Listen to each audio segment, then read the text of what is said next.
Welcome, everybody, back into NerdSesh. As always, I'm Carson Bradburn. Alongside me is Logan Camden. And these NBA playoffs, Logan, they just keep getting crazier. At least they keep maintaining the level of craziness that they have been at throughout. The New York Knicks tonight, backs against the wall, down 2-0 in the Eastern Conference Finals, go down 20 points in the first half. And for the third time in these playoffs, they pull off a 20-point comeback. So we can talk about the Pacers as being the comeback kids and doing this stuff that we haven't seen in the final minutes of games. But the Knicks have also had some remarkable comebacks on their resume. They pull this one off when they need it most, and they do it, Logan, with Jalen Brunson off the floor for a vast majority of the comeback effort. What did you take away from how New York was able to come back and win this game? I think the guy that you got to give the most credit to is Karl-Anthony Towns. He gave you 4 points through the first 3 quarters, and then he gave you 20 big ones in the fourth. I think the biggest components to this New York comeback was the defense and Cat. In the second quarter, I thought the Knicks were dead to rights. They're trailing by 20, like you mentioned. They're down 0-2, but they go on a 10-3 run at the end to cut the lead to 13, which I thought was really, really crucial before the end of the first half. It's just such a big lead to try to tackle all in one half. And so they do that. They go on another big run in the third quarter, and their defense came up huge. I thought the Knicks were really, really flat early in this game, but backs against the wall, they locked in. I thought everything about their defense was excellent. The ball pressure, the pickup points, I thought they really flustered. Indiana was getting anything that they wanted early in this game. If it was TJ McConnell, if it was Haliburton, the dribble penetration was super easy for Indiana. And so I thought the biggest component for them was getting defensive stops, turning that defense into offense, reliably finishing possessions. Josh Hart comes up with some massive rebounds at the end of this game to ice this one. But to me, the story of the game is Cat, man.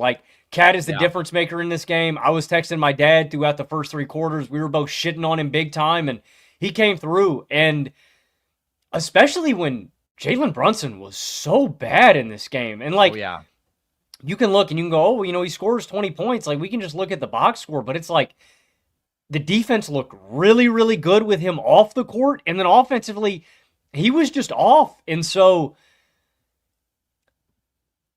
I don't know if that's something that the Knicks should try more. That's all I'm kind of wrapping my head around, Carson. I don't know if this is the big question to me after this game is this something that is replicable? And then 2, is this something that the Knicks should lean into the rest of this series? Is this going to be a secret weapon for them to employ? Because it's just way harder to score on this team when you've got Deuce out there with Cat, or if you've got, Brunson and Mitch. I wonder if staggering those minutes could be really, really imperative the rest of this series. That's my big question. It is no coincidence that for the vast majority of the last 2 fourth quarters, the Knicks have closed with either one of their 2 stars off the floor. Last game, it was Cat. This game, it's Brunson. And they say, okay, other star, we are entrusting our entire offense to you, and we need you to go crazy. I legitimately think that is New York's best formula, because I made a video earlier today, or I finished it late last night, talking about how the Knicks cannot guard the Pacers. And the reason for that was they had 2 massive defensive liabilities on the floor for a majority of the game. And those 2 massive defensive liabilities are their 2 best players. The offensive results that the Pacers were able to generate, bringing either Brunson or Cat into the action, were remarkable. Through the first 2 games, they were generating 1.42 points per possession out of pick and rolls and isolations involving either Cat or Brunson. So they are automatically getting a great shot every time down the floor when they are able to attack one of those 2 guys. And they were doing so over and over and over again. Really, the only counter to that for New York is to get one of those guys off the floor. And that's what they did in this one. And I thought that it was absolutely the right move. I also thought it took balls from Tom Thibodeau, a guy who has been held to the fire as of late, who people have been calling for his head. And listen, I get it. I think Tibbs has made his mistakes in this playoff run, but he also has a really hard job because of how bad defensively his 2 best players are, and because of the lack of depth that he has on this roster to try to find different combinations to go out there and win games without one of those guys. But he was able to do it in this one. And early on, I was like, what are we doing with Landry Shamet and DeLon Wright minutes? those guys ended up coming in. They ended up playing competitive defensive minutes. They were certainly better than Brunson on that end, who was a disaster in this game. But Cat was so great offensively, especially early in the fourth quarter. He gives you 15 points in the first 4 minutes of the fourth quarter. He is dominating as a driver, getting all the way downhill. He is hitting a couple of those special deep threes that really only he can make when you're talking about a 7-footer. He's just so special in terms of his ability there. And defensively, they were able to put a very functional lineup around him with Brunson off the floor. I thought that it was easily the best defense that we've seen from New York in this entire series. Starts largely with Mikal Bridges, who I thought was doing an excellent job navigating screens against Tyrese Haliburton. So he wasn't able to get any really wide open threes versus drop coverage when Cat was involved in the action, because Bridges was doing such a great job of recovering as a trailer. So they were funneling him more inside the 3-point line. And then Hallie wasn't super aggressively looking for his shot. He was more looking to move the ball after he created an advantage. And let's say he wants to find Aaron Nesmith on the wing because somebody's helping off of him. And then New York was just so phenomenal in their rotations. Like OG Anunoby, oh my God, he put on a defensive masterclass in this fourth quarter. So they're just overwhelming guys other than Hallie. If it's Aaron Nesmith, who puts up a couple of tough shots in this game, including a floater look that I really didn't like on one of the last possessions of this one, they just weren't able to get to the same sort of easy shots that they have been. And their offense was taken out of rhythm in a way that we really haven't seen in quite some time. Even when Hallie got the Cat switch, he was more inclined to try to move the ball elsewhere. And then the New York defense was just all over, man. They were applying pressure for sure, but they were also just so quick on their rotations. That's where this game changed. It changed with Karl-Anthony Towns taking over and this team finding a defensive formula that they haven't found up to this point in this series. And Logan, like I said, man, it's not a coincidence. If you look at these playoffs, what have been the worst minutes by far for the New York Knicks?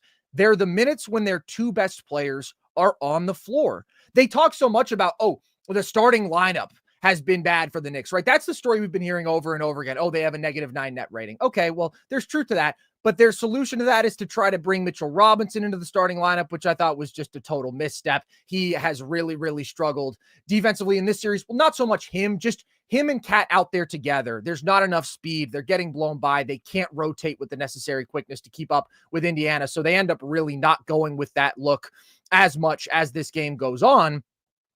The problem isn't so much the entirety of the starting five. It's the challenge of being able to be remotely capable defensively with both Cat and Brunson out there. Overall in these playoffs, they're a -4.5 net team with those two out there. And the reason for that is they're letting up a 120 defensive rating. When Brunson is on the floor without Cat, they're a +15 net team. When Cat is on the floor without Brunson, they're a +18 net team. So as crazy as it sounds, I absolutely want to see more of this. I want to see more of the Knicks benching one of their two best players and trusting whoever is on the floor out of their two stars to carry the offense so they can actually be capable defensively. I think that is essential because the defense we saw in the first two games, in the first half of this game, it's just not going to cut it. There's just no chance that they're going to beat the Indiana team defending like that. Yeah, I completely agree. Dude, you look at a bigger sample size that we can take a look at from the regular season, and with Cat and Brunson on, they have a defensive rating of 117.3. Without either of them on the court, obviously, these offensive lineups would be atrocious. Yeah. They have a defensive rating of 103. I just think that really puts into perspective. They're 14 points better without either of them. And then, so Brunson's not a good defender. The defense is about the same with just Brunson on with no Cat. But with Cat and no Brunson, the defensive rating goes up by 7 points. They go from 117.3 to 110.3 with Cat, no Brunson, instead of having both of them on the floor. And I think it's the right strategy, Carson. Honestly, I want to give a ton of props to Tibbs, not only because of the balls that it took, but like, he's clearly desperate. Like, he is pushing every single button. I couldn't believe my eyes when we were getting Landry Shamet minutes or DeLon Wright minutes, but those guys came in there and were really effective. I thought they got good bench minutes from basically everybody that Tibbs turned to, but that takes guts, man, to say, hey, Jalen Brunson, who's damn near the king of New York, man, like that guy he's the man. And that's such a tough decision to make. And if the Knicks had lost this game, he'd be getting lambasted right now. Yeah. But I think it was the right call. And like you said, man, I think you're going to have to get a little gimmicky to beat this Indiana team. But the encouraging thing is it worked, and it worked for damn near 3 quarters in this game. It really worked in the second half, but again, that stretch in the end of the second quarter was really big too. I think it's going to take a little gimmicking, and I still don't love the Knicks' chances. Again, this is a by the skin of their teeth kind of win, but Yeah. I think it gives you the best chance to win if you're New York. And to be clear, I would probably be more inclined to go with Brunson and bench Cat going forward. I do think that on average, Cat is the more destructive defensive player. Really? Oh, Cat's one of the worst defensive players I've ever seen in my life, dude. He's so bad. Just going back and rewatching the film of the first 2 games, which I did for this video I made, there's not a coverage that he can play at a level that is not embarrassingly bad. I still think they got away with him defensively in this game because, first of all, the Pacers were missing some decent looks that they were creating by going at Cat, and they inexplicably weren't really attacking him until late in this game, like until the last few minutes of the fourth quarter, which I just thought was uncharacteristically bad process. So yes, they can get great shots by going at Brunson because either he shows and then there's briefly 2 on the ball and they can move it to somebody else, or a quick guy like TJ McConnell, he can get around that soft show from Brunson and he can get downhill, or they allow the switch and then Brunson is food. I mean, Brunson and Cat are both terrible defenders. They truly are. I think this defense has illuminated that. This series has illuminated that, if it wasn't already obvious. I just think Brunson's their best player, and I think normally he is less catastrophic for their defense, but tonight he was bad and Cat was the better player. I think I disagree with that just fundamentally. I just think that Brunson's worse as a defender. I don't. Wow. They're both horrible, but I think Brunson's just everybody that is on him on ball can get passes over the top of his head. They can all shoot over the top of them. If you get a switch, like I just think he's more of a physical liability, and like at least Cat can end possessions for me and rebound the hell out of the basketball. I just think you were getting like, and don't get me wrong, this is essentially a Gardner Minshew versus Daniel Jones, a quarterback question of which is the better defender. Yeah, I mean, this is not, there's no winners here, but I do think Brunson is worse on that end. I think Cat is so bad at every single coverage. I mean, he probably is the worst drop defender to be a starting center who I've ever watched. Probably there with like Enes Kanter. I mean, that level of just terrible in every way. The activity is awful. The positioning is awful. The IQ is awful. Also, the rim deterrence is nothing. Hold on. I'm not done shitting on Cat's defense yet. I wanted to be positive real quick. Absolutely. The big difference to me, though, about that in this game was specifically the fact that Deuce came in and was so great at the point of attack. And, like, it's just such a big difference. Like, and that's why that number is so staggering. The one I mentioned earlier from Data Baller, the reason that number is so staggering is because you're going from a guy like Brunson to Deuce. And Deuce is a great defender. Like, his minutes, I thought were also huge in this game. So that also, I think, is a reason that that number is, it's so large. I also think, though, that Mitch is a really good defensive alternative to Cat when he's the lone big out there. Like, I don't think you can play them together in this series. Dude, that's honestly why I don't think it's unconventional, right? Having one of your stars off and not having both of them on there. But the other alternative is so complementary to the other that I don't really think you're losing that much. I actually think that you're going to be better with those lineups when you're going Brunson with Mitch and when you're going Deuce with Cat. Like, I just think they cover up for the other shortcomings. Obviously, you're sacrificing, right? If you went Mitch and Deuce, that would be your best defensive lineup. You went Brunson and Cat, but I think you have to make that sacrifice. Going forward, I do think that Brunson is the less destructive defensive star, and I do think he's certainly the more consistent offensive star. So I would be more inclined to go with the Brunson-Mitch combo than the Deuce-Cat combo, but I do think that they should be willing to go with one or the other, because this was a really rough game for Brunson, man. And you have to give a ton of credit to what the Pacers were doing defensively. I thought that especially Aaron Nesmith, his screen navigation was phenomenal. Nembhard, though, on some possessions too, they were just stuck to him like glue, and he was getting nothing easy, where in the first 2 games, he was basically able to get to his spots. Man, he needs to pass the ball, bro. Yeah. No, it was a really bad Brunson game. I mean, 1 assist, 3 turnovers, 6 of 18 from the field while being as bad as he was defensively. I do want to be clear, though. I don't think that this is some miraculous solution that the Knicks have found. Like, I still think they have the same fundamental dilemma that we've been talking about, which is because their two best players are both so bad defensively, they have to make this choice where they are either compromising their best offensive personnel, where you think to keep up with an offense like Indiana's, you want to be able to throw your best punch there. You probably need both Cat and Brunson to go crazy together, but they can't have them both out there if they want to be even respectable defensively. But then having one of them off means that the player who is on the floor, the star, has to be incredible. And they've gotten one of those games from one of them in each of these games so far. Like Brunson in both of the first two games was remarkable. Cat was also great in game one. And then it was Cat tonight when Brunson was off. I just still think things come harder for them. I still think what Indiana did in the first half of this game felt like it was looming. It felt like we were just waiting for the game where Brunson wasn't special and then the Pacers could really open things up. And I'm not saying that the Knicks didn't figure something out, because I think that we've given them credit for being willing to close without Cat last game, without Brunson this game. I just think also like the Pacers were uncharacteristically out of sorts. I thought that they missed some good shots. I think that Hallie just needs to be more aggressive and more assertive for them going forward. They shoot 5 of 25 from 3. So there was definitely some outlier stuff for Indiana. That is a machine that has not been slowed down in these playoffs. And I think that the Knicks deserve credit, but Indiana also did some slowing down of themselves with bad process and bad shooting. I think I tend to agree with that. I was really impressed with the Knicks rotations tonight, though. It wasn't the fact that they were like completely eliminating what the Pacers could do, but they made the Pacers hesitate that split second off the catch after the advantage was created. And that's really all they needed. Like, they were just so good at closing on guys.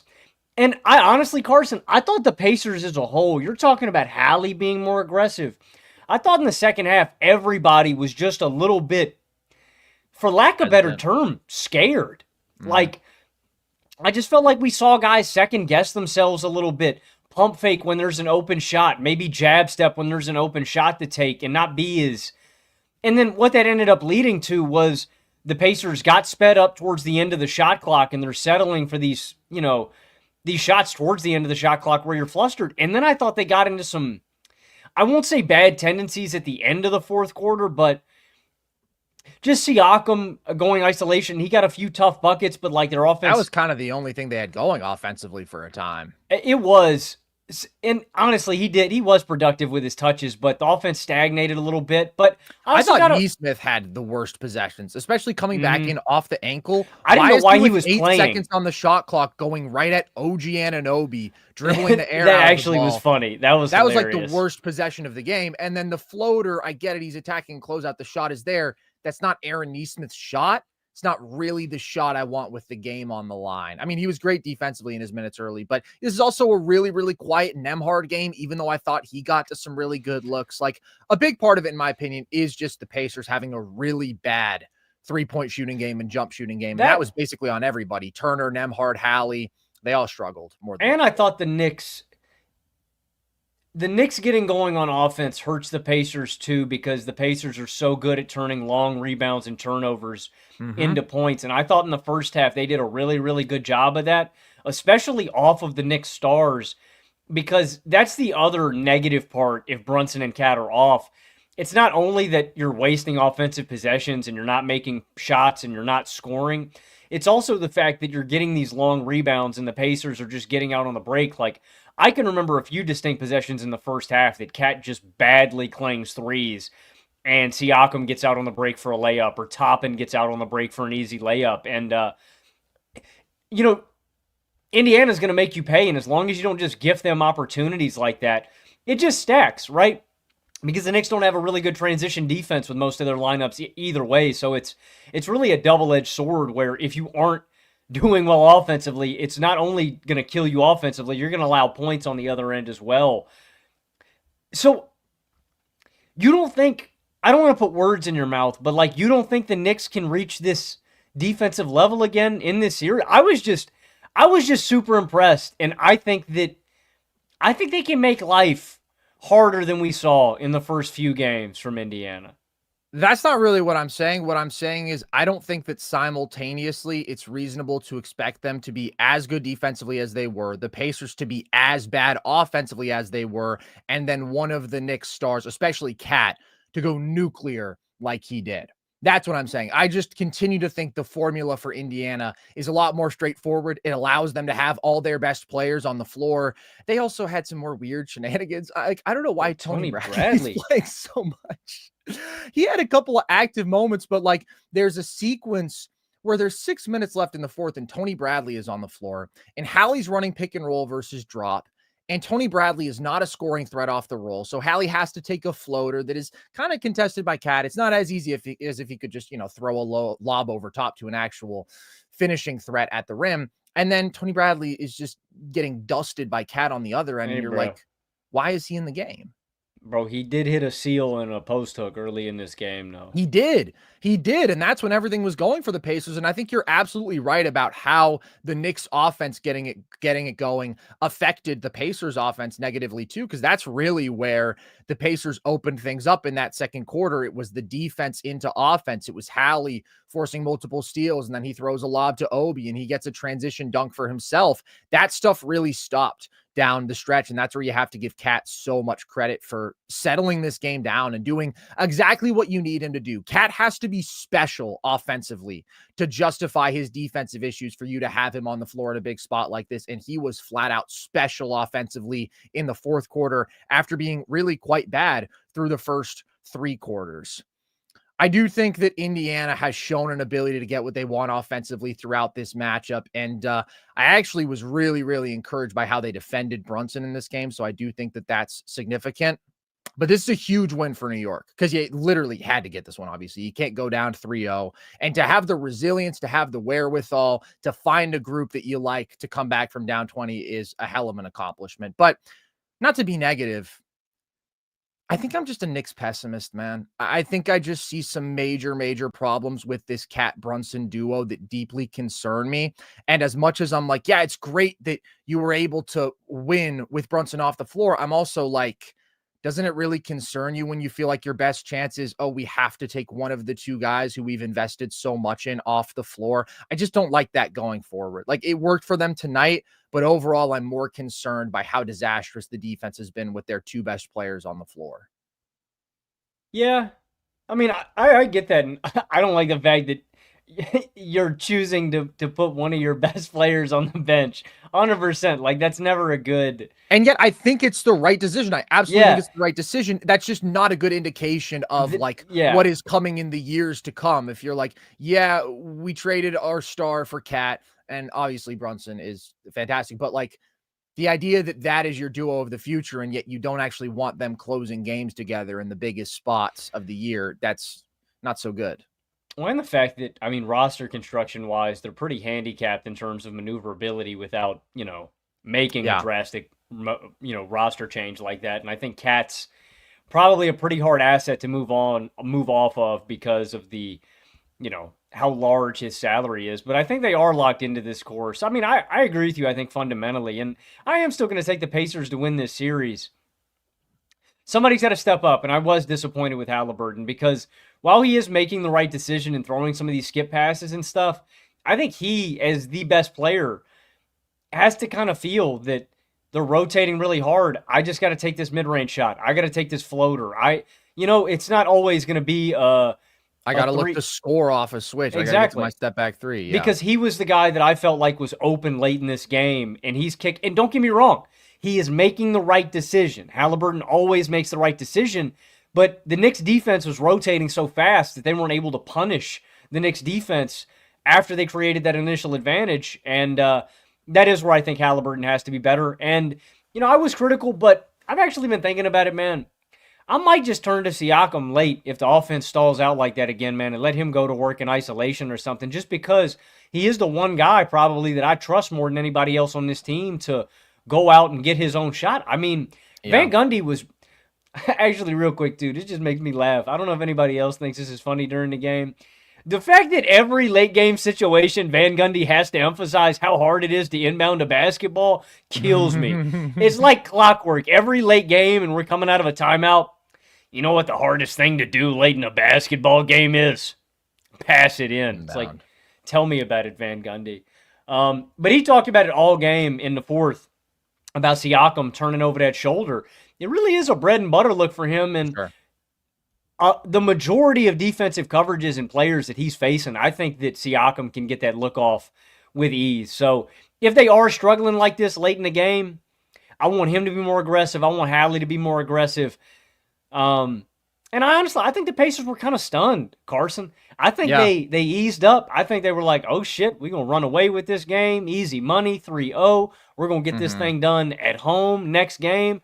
I think they kind of lost sight of the game, and the Knicks stole the thunder. So I do want to give the Knicks a ton of credit for this game too, but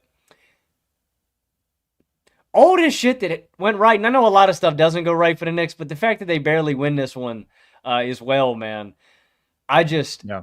I think it's a lot harder for the Knicks moving forward. So, I actually think the Knicks might. I think they could get another game, Carson. I don't think it's going to go to distance, but Sure.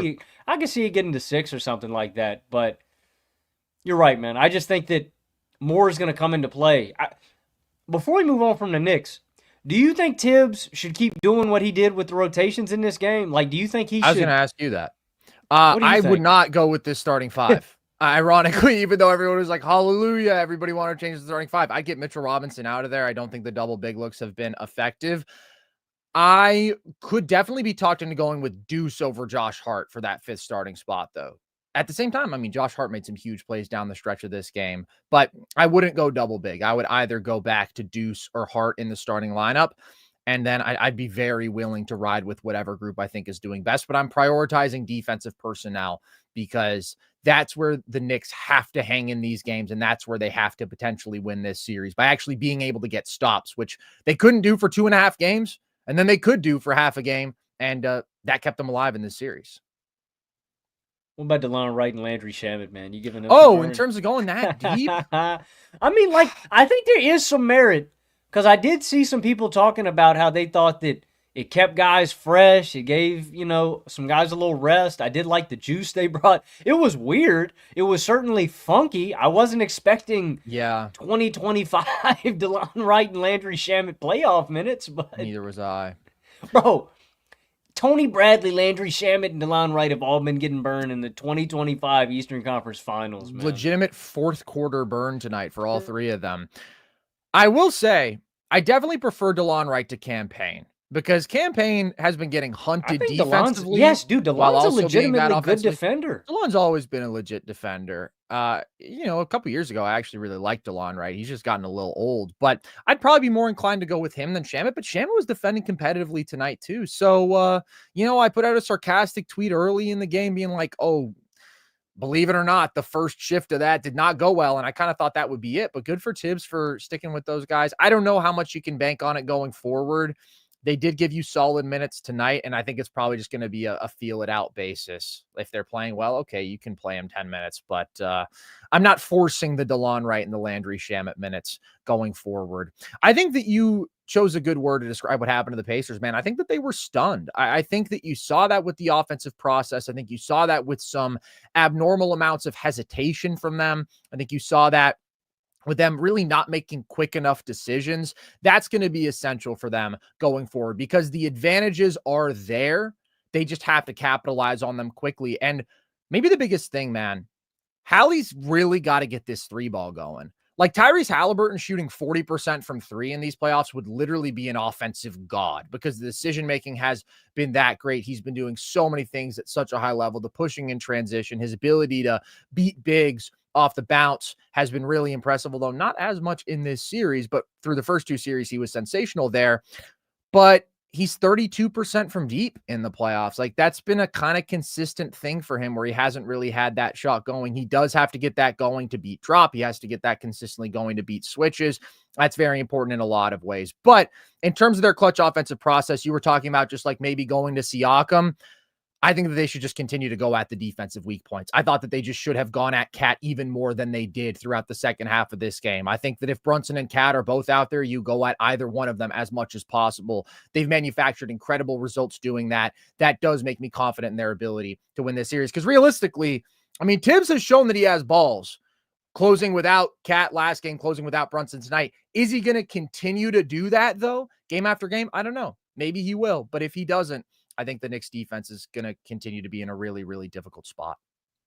Yeah, I mean, I think I agree with that too. And I just can't forget how the first, I'm excited for the Knicks that they got a game. I think that people may hop on the Knicks the rest of this series, but the first two games, a lot of stuff came super easy to Indiana. The first half of this game, so much came super easy to Indiana. And the difference maker to me is still all of the offensive firepower that Indiana has. I mean, I thought, why didn't we get more TJ McConnell minutes? bro, tonight, I man? know He's literally getting whatever That's he what- wants, and he played 15 minutes. that was the big one that I didn't understand, Carson, because I thought every time McConnell touched the ball, he was getting downhill, and there's nobody that can stop him. Now, Yep. his shot making wasn't as great as it normally is. Like he missed He a was short pretty good mid range. from the little short mid range missed, overall. I know, but like you expect McConnell to never miss out of there. He missed that. He missed an open corner three in this game too. Mhm. But yeah, I would ride McConnell more just because like he is creating those initial advantages and getting downhill, and I just don't think anybody on New York can really guard him, can stay in No. front of him. Like, and 3 games, man. Every single one of them, he's gotten whatever he wants. Dude, he's playing 15 minutes a game, and he's averaging 11 points and 3 assists on 54% from That's the crazy. field. So per 36, this guy's giving you like 25 a game. He's balling. I'm definitely turning to him more. I think the Pacers are going to shoot better overall.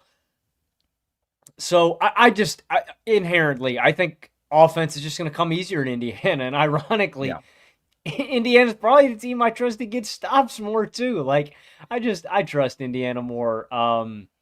And like I said, I think the Knicks could get another game, but right now I think I'd still take Pacers in 6. A lot has got to go right in the Knicks' favor. It sucks that they wasted 2 really good Brunson games, man. Again, every single game is so important in a series, and feels like missed opportunities there from 1 and 2. And then they win not just the off Brunson game, but the game with Brunson off. Been a very interesting series. Been a wild series. All 3 of these games have been awesome. We do have some super chats. Gabriel says, what changed with Matherin's offensive process from an excellent Cavs series to playing a total of 8 minutes tonight? Is it just the Knicks defense? I think Mathurin is just, not to be rude, but the lowest IQ player in the Pacers offense. I think they have a lot of guys who make excellent decisions. He is the one guy who I think is a little bit more prone to forcing shots at times. You see him set kind of a reckless illegal screen in this one, just not as consistent in that aspect of the game. And that's understandable from a player as young as he is, but that's why I think his minutes have gone down. He hasn't given them good minutes, and it's not so much about the Knicks defense as him just being a little bit out of control and making poor decisions. Logan? I think if we think back to that Cleveland series, one of his really big performances came from just shooting really well from behind the arc in one of those games. He was cutting well too, though. He had a nice series against Cleveland. I was going to say, I think a lot of his points came in transition too, where like that's just where he really eats. So it's like, but I think that's the fundamental issue. He's just a young guy. This is like, he's not one of the. That's what's crazy about Indiana, though, man. A guy who was he's a 19 point per game scorer or something like that in the regular. 16. I'm inflating him a little bit, but this guy was a double-digit scorer in the regular season, and it's just so funny that Indiana is so deep and has so many great basketball players that like they don't even really need Mathurin. So yeah, I agree. I don't think it's a personnel thing. I think it's more just Mathurin being young. Dom Jackson says, thoughts on a Cat for KD trade? Him and Booker boys. I think that Kevin Durant would make the Knicks way better now. That's a sexual trade. I like that. I would do it. You can talk about the long-term value of the asset because KD's only on a 1-year deal. Obviously, he's 36 years old now, right? But I just wouldn't want to be attached to Cat long-term. I think the Suns, I think the Suns have incentive to do it too, just because I don't really think. It is a big contract, and you would be locked into that duo, but what else did I don't know. You don't really have much of a future if you don't make that move. I'd like having, now you got Book and Cat as your duo, and you build around them and figure it out. That to me gives you more long-term hope for the future. The only alternative I would say is why I wouldn't do that if I was the Suns, though, is because you do want to recoup your own picks or you want to get some capital. But by getting Cat, you would just try to win as much as you could, F the picks. And considering the circumstances with KD, the age and the contract, him only having one more year where he's under control of whatever team, and then they're going to have to pay him another deal. I think that Cat's definitely on the upper side of what sort of return you could expect. And I think that, I mean, he would be phenomenal in New York. He's still one of the 10 best basketball players alive. I think that he could be a very functional part of this defense. Over I think they could Wemby? be Over really, Wemby? really good on the wings. What are we talking about? Well, we're not going to get into a Wemby versus KD debate. By next year, I think Wemby will probably be better than KD. I think that KD is still better. I don't think This KD's in my guy, top 10. this guy always Is wants he to over start a debate LeBron? about Is he over something. LeBron? Yeah, KD is better than LeBron right now. I Actually, will say that. I do agree. Was doing one of these lists the other day. I did have KD over Bron, so I KD agree. had a ridiculous year, bro. He was 27, 7, and 4 on like 64% true shooting. One of the most efficient scorers in basketball in like every single play type. Bro, Still I'm can not play a player hating. positive I'm not player defensive hating. role. I'm not player hating. You are. You always not play player hate on hating. KD. You always play hate on Easy Money Sniper. And I know he watches the show because he's always tweeting at us. And it disgusts me the way I just you like talk Ant about him. Moore. I just like Ant Moore. I'm the rare individual on this podcast, at least, who actually respects Kevin Durant as one of the 15 greatest basketball players of all time with some of the greatest longevity we've ever seen. And yes, I think that he could actually take the Knicks up a tier entirely. And then I guess you'd be starting Mitch at the 5. I really do think the best version of this team is Brunson. If you could get a really good scoring wing like KD, obviously that would be amazing. But with a really good defensive center who is just a really good role man, an interior finisher and rebounder, like a better version of a Mitchell Robinson. You would definitely need to get security. Just like, you know what I mean? Just like insurance for Rob if you were going to do that, though. Yeah. You know what I mean? You would need he should already be insured. There's a lot of risk with him out there. That's what I'm saying. You just need another. You just need another. Not just a warm body. Like you need an actual impactful center. But I actually really like that idea for the Knicks. Like in the short term, because I was not player hating on KD. I was just about to give the boy some props. He did have an amazing scoring season, but KD also is just so polished in other areas because he's such a veteran player. Like really impactful defender still. Can play make, and like I just feel like he would fit in really well with this current crop, especially if you can hold on to the other two wings in Bridges and Anunoby. I mean, I think it's a fantastic offense and a really, really, really good defense too, man. So I hadn't really considered that, but that's a really good trade idea. That would be incredible. I don't know how feasible or likely that actually is. I do think the contracts, I mean, they match up evenly. I don't know. You might be able to do that as a 1-for-1 swap, just Cat for KD. I have not looked into that, but feels weird to be having this conversation after like the Cat game, bro. He had 20 points in the fourth quarter. I love the guy. I think he is such a great offensive talent, but I just can't ignore what I'm seeing with the incompatibility with him and Brunson on the defensive end. And I think at the end of this series, this is the conversation we're going to be having anyways. So, you know, in some ways, Logan, this is just a smart investment. We're getting ahead of the topics here. Everybody else is saying, oh, Knicks are going to get it all done. And we're saying, well, no, they had a great win, but we see the writing on the wall. Edge Rush says Nesmith was gassed up after game 1. He thought he was Kawhi 2.0. Yeah. Just a little too much from him. He did have that one nice ass step through in this game, but he's forced some shots that I haven't liked in the lane. And frankly, nobody other than Pascal Siakam should just be going at OG Anunoby one-on-one. OG is so good, dude. His defense in this series and in these playoffs, he's just incredible. And shout out to Mikal. I mean, the difference between what Mikal was doing in game 1, where Hallie is literally getting by him at will over and over again, to what he was doing as a screen navigator in this one. Very big difference. OG, 1 steal and 3 blocks in this game. He is just a hell of a defensive player. Congratulations to the Knicks. I think that they still have a very, very long uphill battle. And I also think the Pacers are just sick. And I have a lot of faith in them figuring a lot of this offensive stuff out, shooting better, Hallie finding his shot a little bit more, and being a little bit more aggressive in their entire offensive process, being smarter and more decisive. But we'll see on Tuesday. That game's got a little more weight to it than it would have if the Pacers had surged out to a 3-0 series lead. That is for sure. But of course, even before that, Logan, we'll be back tomorrow talking about game 4 of Thunder Timberwolves. Can Oklahoma City bounce back after getting that ass beat in game 3? Can they get the series back on track? we will see. And we hope that you guys are here with us to discuss that one. As always, appreciate you all tuning in. You can find all of our full episodes on our YouTube channel, always doing our post-game live streams nightly. And you can watch those back whenever you want after the fact. You can listen to all of our full episodes across all audio platforms, and you can follow us across social, TikTok and Instagram at NerdSesh, and Twitter at @nerd_sesh. And with that, as always, I've been Carson Brabber. I have been Logan Camden. And this was NerdSesh.